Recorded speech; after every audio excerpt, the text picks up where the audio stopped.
सुरुवातीलाच मित्रांनो महाराष्ट्राच्या राजकारणाला हादरवणारी आणि भोलूबाबा अशोक खरात याच्या संदर्भातली सगळ्यात मोठी बातमी। बडी बडी नाव अखेर जाळ्यात मित्रांनो। अशोक खरातचं बडं कनेक्शन अखेर आलं समोर। राज्याच्या राजकारणावरती यासह सगळ्यात मोठी घडामोड मित्रांनो। अशोक खरात अखेर बिंग फुटलं। बड़े बड़े नेते अशोक खरातचे फॅन तर अशोक खरातचे भक्त। आता नेत्यांवरती कारवाई मित्रांनो। सगळ्याच नेत्यांची यादीच देऊन टाकली। अशोक खरात बरळला। जाणून घेऊया सगळ्यात मोठी बातमी। गेल्या कित्येक दिवसांपासून महाराष्ट्राला फसवणारा अशोक खरात अखेर त्याने सगळ्यांचंच बिंग फुटला असून त्याची सगळ्यांचीच यादी त्याने अखेर सर्वांसमोर मांडल्याने राज्याचं राजकारण मात्र पुरतं हल्लं आहे मित्रांनो। बातमी जाणून घेऊया नेमकी काय बातमी, कोणी घेतलेत नावं मित्रांनो। अशोक खरात कनेक्शन ठाण्यातही उघडकीस झालंय। ठाणे जिल्ह्यातील एक माजी अधिकारी अशोक खरातच्या संपर्कात असल्याची सगळ्यात मोठी धक्कादायक बातमी आता समोर येत आहे। महेश आहेर नावाचा वादग्रस्त अधिकारी अशोक खरातच्या संपर्कामध्ये होता। त्याच्या संपर्कात कोणकोणते नेते होते ते देखील सध्या समजत आहे।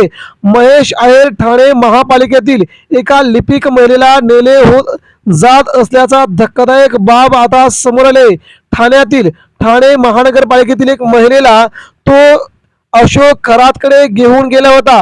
महेश आहेर याने त्या महिलेला अशोक खरातच्या नाशिक येथील ओकस कार्यालयात नेले होते। ही बाब आता समोर येत आहे। त्याच वेळी मित्रांनो दुसरी महत्वाची बाब म्हणजे आता अशोक खरातच्या भोवतीचा डेटा मिळालाय, त्याचा फास आवडलाय।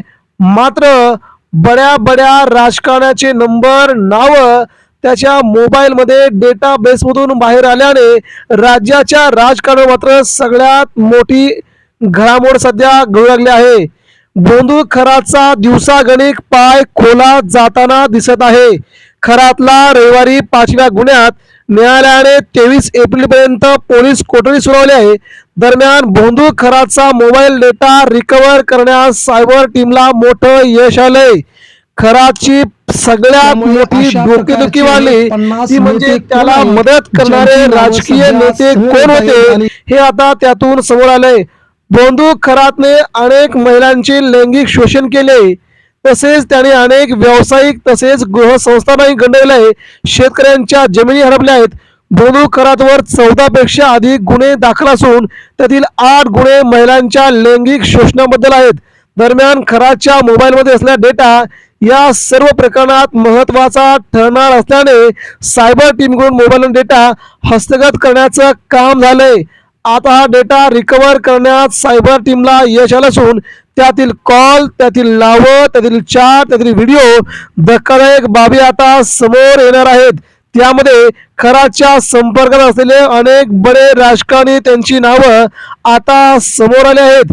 खरात देखील राजकारणाची नावं विचारण्यात आलेली धक्कादायक माहिती आता समोर येते। बड्या राजकारण्यांचे नंबर कोडवर्ड्स मध्ये असून त्यांची नावं यापूर्वी खरातने त्याच्या मोबाईल मध्ये कोडवर्ड मध्ये काही बड्या राजकारण्याचे नंबर सेव्ह केले असल्याचे समोर आले होते। आता नव्याने हाती लागलेल्या डेटामधून आणखी काही धक्कादायक माहिती समोर येत आहे। ही अतिशय महत्वाची बाब महाराष्ट्राच्या राजकारणाला मात्र खळबळ उडवून देणार आहे। त्याने जवळजवळ 50 ते 49 नेत्यांची यादी आता समोर मित्रांनो येणार आहे।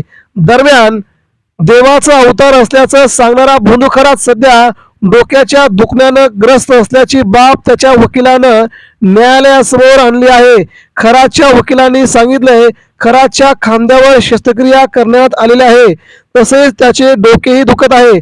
दुखणे थांबावे, खांद्याला आराम मिळवा म्हणून त्याने पेन किलर गोळ्या तसेच औषधी घेतली, परंतु त्यामुळे कोणताही फरक त्याला पडेना झालाय।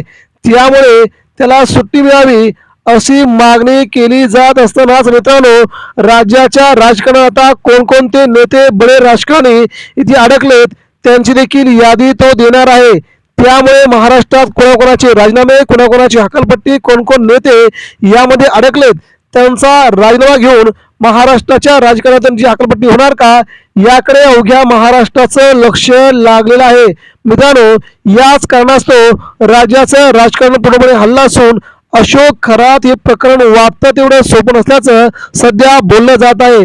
त्यामुळे अशोक खरात या प्रकरणाला नवे राजकीय वळण मिळण्याची शक्यता वर्तवली जात आहे.